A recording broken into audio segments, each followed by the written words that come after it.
tournée, on ne va pas devoir revenir rejouer. Donc voilà, l'essentiel en Coupe de France, c'est de passer sans encombre et on l'a fait.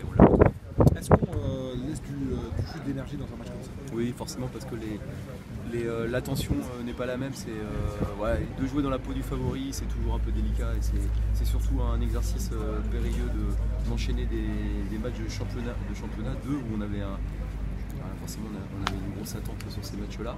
On n'a pas fait le plein, mais on a pris 4 points sur 6. Et de rebasculer sur la coupe où là le petit poussé, pour le coup, lui, il est remonté comme un coucou et on sait qu'on a tout à perdre dans ce match-là et finalement pas grand-chose à gagner. Donc il faut réussir à faire respecter la hiérarchie. C'est toujours facile à dire qu'il fallait le faire quand on l'a fait, mais il faut mettre les bons ingrédients et on a suivi. 13 buts, 12 buts marqués en 2 tours de coupe, une place en 32e. C'est forcément satisfaisant. Vous avez fait la moitié du chemin parce que vous vouliez en coupe, il reste ça. C'est exactement ça. On a validé le ticket 2019 en Coupe de France en espérant que notre aventure se prolongera le plus loin possible parce que plus on passe de tours, plus on prend goût. On sait que pour nous, le hack, la Coupe de France, les premiers tours, il y a toujours un espèce de syndrome et de crainte. On devra, et le club devra dans la durée réussir à faire ça, c'est-à-dire qu'il y a des clubs qui sont très rarement en tête des journaux sur les exploits négatifs, à savoir se faire éliminer par Petit, le hack a beaucoup fait la une là-dessus ces dernières années, moi-même l'année dernière contre Évreux. Donc je pense que pour apprendre à aimer la Coupe de France, il faut aussi apprendre à perdre, prendre des claques, mais aussi à un moment donné apprendre à aimer la Coupe de France, c'est-à-dire faire un gros parcours. Parce que finalement, le bon côté de la Coupe de France, on le découvre au fur et à mesure quand on commence à jouer les 16e, les 8e, etc. Voilà. Pour l'instant, on a fait ce qu'on devait faire, mais on ne s'interdit rien par rapport à la suite. Il y a une bonne chose en coupe, et notamment en passant des tours et en gagnant largement, comme vous faites en Coupe de France, c'est que c'est positif aussi pour le championnat. Il y a forcément une répercussion puisque ça donne de la confiance à tous vos attaquants dans la mesure où en plus vous faites tourner.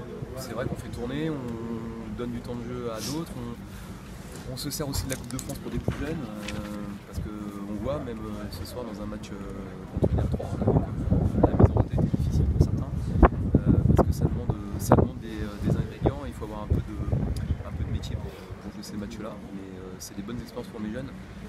Après ce soir je suis un peu déçu parce que j'aurais aimé qu'on soit un peu plus efficace. À un moment donné j'ai trouvé que devant le but on avait manqué un peu d'esprit pour finir, et je pense qu'on ne peut pas se permettre de faire ça parce que tous les buts qu'on peut mettre dans ces compétitions ça nous sert forcément à prendre de la confiance pour la suite.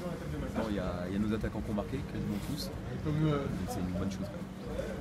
Un petit mot sur Villarreal. Ils sortent la tête haute. Ils sortent la tête haute, oui. Non. Si, je sais pas, parce qu'en fait, ce qui compte, je sais pas comment l'interpréter, ça c'est leur coach et leur dirigeant. Je trouve que pour eux, la fête n'a pas été si belle que ça, parce que ça a été gâché par la météo, et qu'au final, on a fini le match dans un stade quasiment vide, le terrain détrempé.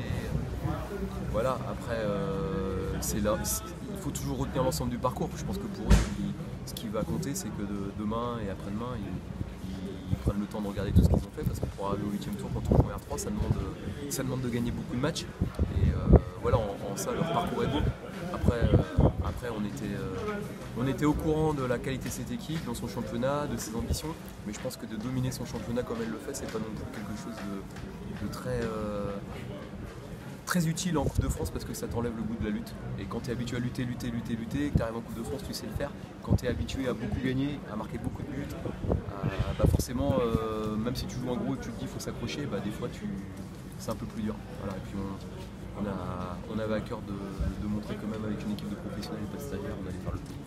Qu'est-ce qui a été le plus dur, Oswald, à maîtriser dans cette partie? Est-ce que c'est le terrain gras? Est-ce que c'est le vent? Est-ce que c'est la pluie? Est-ce que c'est la panne d'électricité? Est-ce que c'est le but d'entrée? Plutôt les conditions météorologiques et le terrain, et puis surtout le fait que c'est une équipe qui laisse, même contre une Ligue 2, elle laisse systématiquement 2 à 3 joueurs très haut, je ne vais pas dire qu'ils jouent la carotte, mais qui jouent que les coups d'attaque.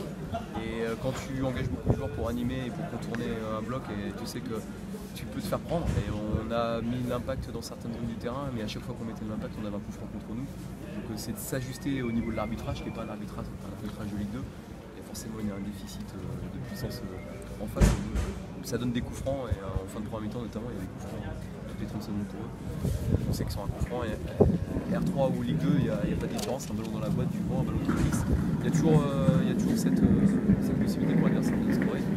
Donc voilà, il faut marquer le 3e à 3. Après, ça devient un peu compliqué. Puis on a vu qu'il y avait des joueurs chez eux qui, à ce moment-là, pensaient plus à essayer de marquer un but qu'à l'aborder. Kadewere n'a pas marqué le but le plus rapide de l'histoire de la Coupe de France, mais pour un joueur qui rentre, c'est l'un des plus rapides. Franchement, celui-ci, il a juste eu le temps d'expresser sur la surface et de marquer. C'est bien, il avait monté le ballon, comme quoi les bons joueurs arrivent, parce que des corners on en a eu avant, mais personne n'a logé au fond, lui il l'a mis sur son premier ballon. Un dernier mot, Oswald, sur Wassel qui joue demain contre Metz, leader de Ligue 2.